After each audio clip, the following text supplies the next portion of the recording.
The Young Carthaginian, A Story of the Times of Hannibal, by George Alfred Henty. Chapter 9. The Siege of Saguntum. A few days later the Carthaginian army were astonished by the issue of an order that the whole were to be in readiness to march upon the following day. The greatest excitement arose when the news got abroad. None knew against whom hostilities were to be directed. No one had heard aught of the arrival of messengers announcing fresh insurrection among the recently conquered tribes, and all sorts of surmises were indulged in as to the foe against whom this great force, the largest which had ever been collected by Carthage, were about to get in motion. The army now gathered around Carthagena amounted indeed to 150,000 men, and much surprise had for some time existed at the continual arrival of reinforcements from home, and at the large number of troops which had during the winter been raised and disciplined from among the friendly tribes.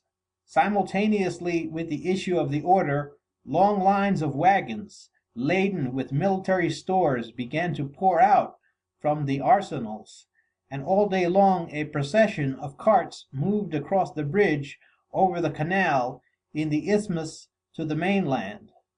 The tents were struck at daylight, the baggage loaded up into the wagons, told off to accompany the various bodies of soldiers, and the troops formed up in military order. When Hannibal rode on to the ground, surrounded by his principal officers, a shout of welcome rose from the army, and he proceeded to make a close inspection of the whole force. The officers then placed themselves at the head of their respective commands.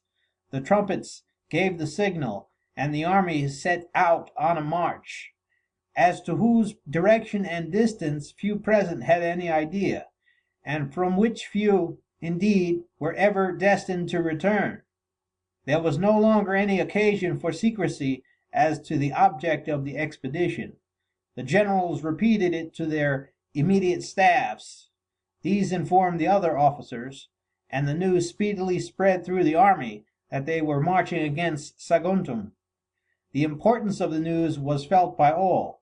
Saguntum was the near ally of Rome, and an attack upon that city could but mean that Carthage was entering upon another struggle with her great rival.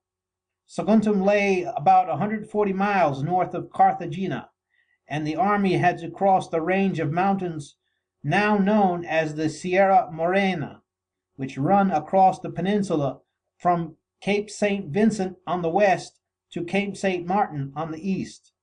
The march of so large an army, impeded as it was by a huge train of wagons with stores and the machines necessary for a siege, was toilsome and arduous in the extreme. But all worked with the greatest enthusiasm and diligence. Roads were made with immense labor through forests, across ravines, and over mountain streams. Hannibal himself was always present, encouraging the men by his praises and sharing all their hardships. At last the mountains were passed, and the army poured down into the fertile plains of Valencia, which town, however, was not then in existence. Passing over the site where it is now situated, they continued their march north until Saguntum, standing on its rocky eminence, came into view. During the march Malchus and his company had led the way, guided by natives, who pointed out the easiest paths. As there were no enemies to be guarded against, they had taken their full share in the labors of the army. The Saguntines were already aware of the approach of the expedition. No sooner had it crossed the crest of the mountains than native runners had carried the news of its approach, and the inhabitants had spent the intervening time in laying in great stores of provisions and in making every preparation for defense.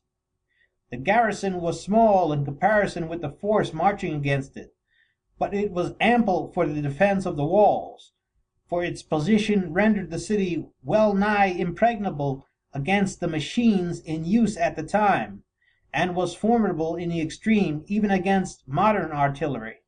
For 2000 years afterwards Saguntum, with a garrison of 3000 men, resisted for a long time all the efforts of a French army under General Suchet. As soon as his force arrived near the town Hannibal rode forward, and in accordance with the custom of the times, himself summoned the garrison to surrender. Upon their refusal he solemnly declared war by hurling his javelin against the walls. The troops at once advanced to the assault, and poured flights of arrows, masses of stones from their machines, javelins, and missiles of all descriptions into the city, the defenders replying with equal vigor from the walls. At the end of the first day's fighting, Hannibal perceived that his hopes of carrying the place by assault were vain, for the walls were too high to be scaled, too thick to be shaken by any irregular attack, and that a long siege must be undertaken. This was a great disappointment to him, as it would cause a long delay that it would be scarce possible to commence the march which he meditated that summer. As to advancing with Saguntum in his rear, it was not to be thought of, for the Romans would be able to land their armies there and to cut him off from all communication with Carthagena and Carthage. There was then nothing to be done but to undertake the siege in regular order. The army formed an encampment in a circle round the town. A strong force was left to prevent the garrison from making a sortie, and the whole of the troops were then marched away in detachments to the hills to fell and bring down the timber which would be required for the towers and walls, the bareness of the rock rendering it impossible to construct the approaches as usual with earth.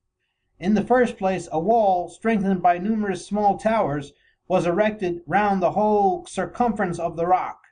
Then the approaches were begun on the western side, where attack was alone possible. This was done by lines of wooden towers, connected one with another by walls of the same material. Movable towers were constructed to be pushed forward against the great tower which formed the chief defense of the wall, and on each side the line of attack was carried onward by portable screens covered with thick hide. In the meantime the Saguntines were not idle. Showers of missiles of all descriptions were hurled upon the working parties. Great rocks from the machines on the walls crashed through the wooden erections, and frequent and desperate sorties were made, in which the Carthaginians were almost always worsted. The nature of the ground, overlooked as it was by the lofty towers and walls, and swept by the missiles of the defenders, rendered it impossible for any considerable force to remain close at hand to render assistance to the workers, and the sudden attacks of the Saguntines several times drove them far down the hillside, and enabled the besieged with axe and fire to destroy much of the work which had been so laboriously carried out. In one of these sorties Hannibal, who was continually at the front overlooking the work, was seriously wounded by a javelin in the thigh. Until he was cured the siege languished, and was converted into a blockade, for it was his presence and influence alone which encouraged the men to continue their work under such extreme difficulties, involving the death of a large proportion of those engaged. Upon Hannibal's recovery the work was pressed forward with new vigor, and the screens and towers were pushed on almost to the foot of the walls. The battering rams were now brought up, and shielded by massive screens which protected those who worked them from the darts and stones thrown down by the enemy, and by lofty towers, from whose tops the Carthaginian archers engaged the Saguntines on the wall, began their work. The construction of walls was in those days rude and primitive, and they had little of the solidity of such structures in succeeding ages. The stones were very roughly shaped, no mortar was used, and the displacement of one stone consequently involved that of several others. This being the case, it was not long before the heavy battering rams of the Carthaginians produced an effect on the walls, and a large breach was speedily made. 3 towers and the walls which connected them fell with a mighty crash, and the besiegers, believing that the place was won, advanced to the assault. But the Saguntines met them in the breach, and for hours a desperate battle raged there. The Saguntines hurled down upon the assailants trunks of trees bristling with spearheads and spikes of iron, blazing darts, and phalariques, great blocks of wood with projecting spikes, and covered thickly with a mass of pitch and sulphur, which set on fire all they touched. Other species of phalariques were in the form of spindles, the shaft wrapped round with flax dipped in pitch. Hannibal fought at the head of his troops with desperate bravery, and had a narrow escape of being crushed by an enormous rock which fell at his feet. But in spite of his efforts and those of his troops, they were unable to carry the breach, and at nightfall fell back to their camp, having suffered very heavy losses.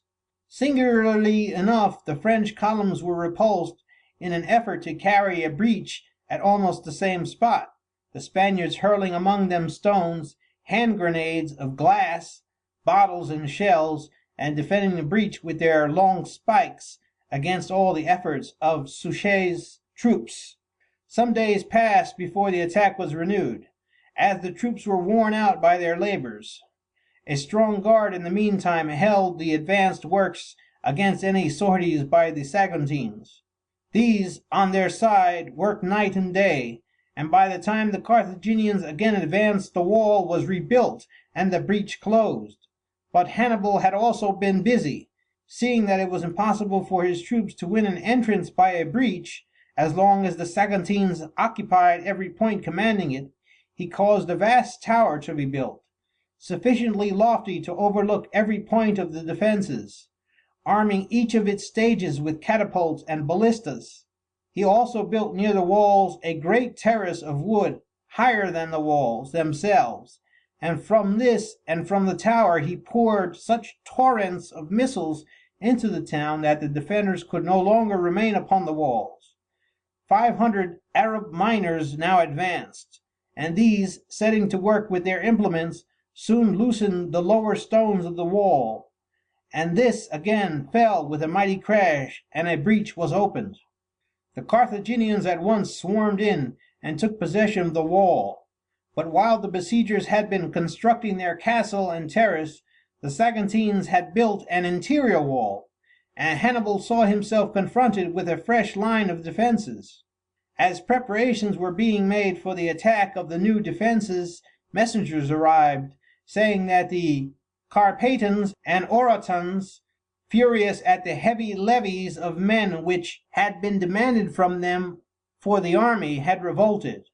Leaving Marhabal to conduct the siege in his absence, Hannibal hurried away with a portion of his force, and returned in 2 months, having put down the revolt and severely punished the tribesmen. While the siege had been continuing, the Romans had been making vain efforts to induce the Carthaginians to desist. No sooner had the operations commenced than agents from the Roman Senate waited on Hannibal and begged him to abandon the siege. Hannibal treated their remonstrance with disdain, at the same time writing to Carthage to say that it was absolutely necessary that the people of Saguntum, who were insolent and hostile, relying on the protection of Rome, should be punished. The envoys then went to Carthage, where they made an animated protest against what they regarded as an unprovoked attack upon their allies. Rome, in fact, was anxious at this moment to postpone the struggle with Carthage for the same reason that Hannibal was anxious to press it on. She had just finished a long struggle with the Gaulish tribes of northern Italy, and was anxious to recover her strength before she engaged in another war. It was for this very reason that Hannibal desired to force on the struggle. His friends at Carthage persuaded the Senate to refuse to listen to the envoys of Rome. Another embassy was sent to Hannibal, but the general would not give them an interview, and, following the instructions they had received, the ambassadors then sailed to Carthage to make a formal demand for reparation, and for the person of Hannibal to be delivered over to them for punishment.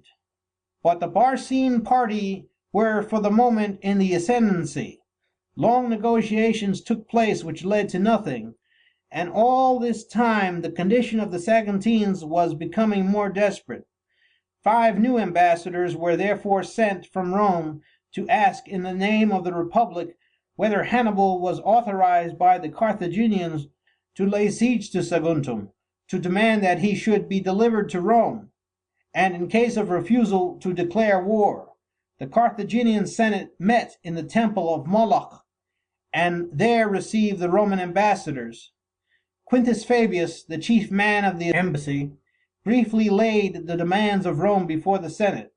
Sestar, one of the Barcine leaders, replied, refusing the demands. Fabius then rose. "I give you the choice, peace or war." "Choose yourself," the Carthaginians cried. "Then I choose war," Fabius said. "So be it," the assembly shouted, and thus war was formally declared between the two republics. But Saguntum had now fallen. The second wall had been breached by the time Hannibal had returned from his expedition, and an assault was ordered. As before, the Saguntines fought desperately, but after a long struggle the Carthaginians succeeded in winning a footing upon the wall. The Saguntines, seeing that further resistance was vain, that the besiegers had already won the breach, that there was no chance of assistance from Rome, and having moreover consumed their last provisions, sought for terms. Halcon, the Saguntine general, and a noble Spaniard named Alorcus, on the part of Hannibal, met in the breach. Alorcus named the conditions which Hannibal had imposed: that the Saguntines should restore to the Torbolates the territory they had taken from them, and that the inhabitants, giving up all their goods and treasures, should then be permitted to leave the town and to found a new city at a spot which Hannibal would name. The Saguntines, who were crowding round, heard the terms. Many of the principal senators at once left the place, and hurrying into their houses carried the gold and silver which they had there, and also some of that in the public treasury, into the forum, and piling up a vast heap of wood set it alight, and threw themselves into the flames. This act caused a tremendous commotion in the city. A general tumult broke out, and Hannibal, seeing that his terms were refused, poured his troops across the breach, and after a short but desperate fight captured the city. In accordance with the cruel customs of the times, which, however, were rarely carried into effect by Hannibal, the male prisoners were all put to the sword, as on this occasion he considered it necessary to strike terror into the inhabitants of Spain, and to inflict a lesson which would not be forgotten during his absence in the country. The siege had lasted 8 months. The booty taken was enormous. Every soldier in the army had a rich share of the plunder, and a vast sum was sent to Carthage, besides which the treasure chests of the army were filled up. All the Spanish troops had leave given them to return to their homes for the winter, and they dispersed highly satisfied with the booty with which they were laden. This was a most politic step on the part of the young general, as the tribesmen, seeing the wealth with which their countrymen returned, no longer felt it a hardship to fight in the Carthaginian ranks, and the levies called out in the spring went willingly and even eagerly. Hannibal returned with his African troops to spend the winter at Carthagena. He was there joined by the emissaries he had sent to examine southern Gaul and the passes of the Alps, to determine the most practicable route for the march of the army, and to form alliances with the tribes of southern Gaul and northern Italy. Their reports were favorable, for they had found the greatest discontent existing among the tribes north of the Apennines, who had but recently been conquered by the Romans. Their chiefs, smarting under the heavy yoke of Rome, listened eagerly to the offers of Hannibal's agents, who distributed large sums of money among them, and promised them, in return for their assistance, not only their freedom from their conqueror, but a full share in the spoils of Rome. The chiefs replied that they would render any assistance to the Carthaginians as soon as they passed the Alps, and that they would then join them with all their forces. The reports as to the passes of the Alps were less satisfactory.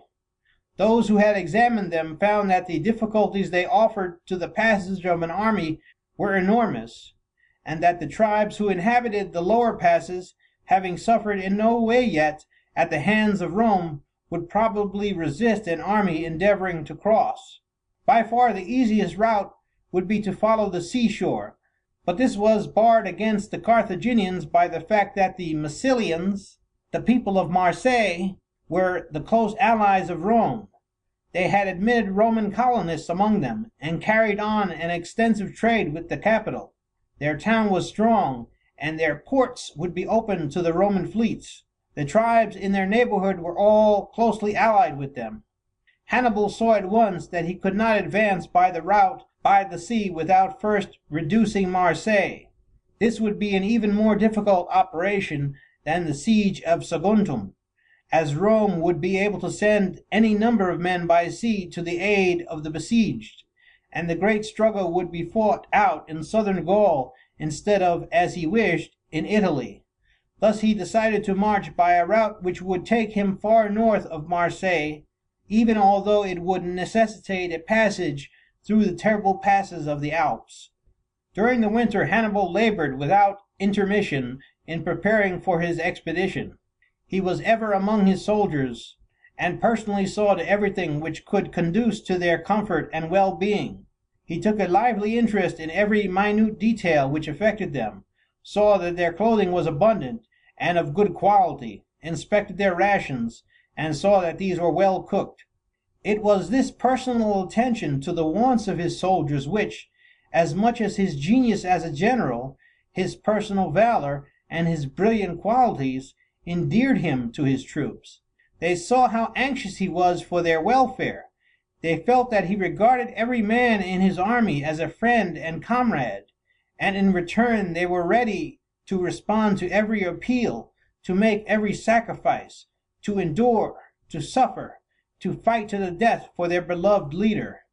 His troops were mercenaries, that is, they fought for pay in a cause which in no way concerned them, but personal affection for their general supplied in them the place of the patriotism which inspires modern soldiers, and transformed these semi-barbarous tribesmen into troops fit to cope with the trained legionaries of Rome. Hannibal was far in advance of any of the generals of his time in all matters of organization. His commissariat was as perfect as that of modern armies.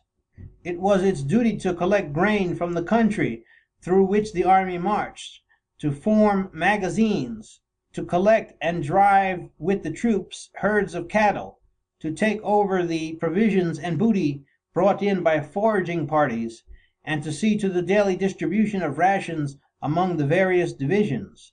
Along the line of communication depots were formed, where provisions, clothing, and arms were stored in readiness for use, and from which the whole army could, in case of necessity, be supplied with fresh clothing and shoes. A band of surgeons accompanied the army, at the head of whom was Synhalus, one of the most celebrated physicians of the time.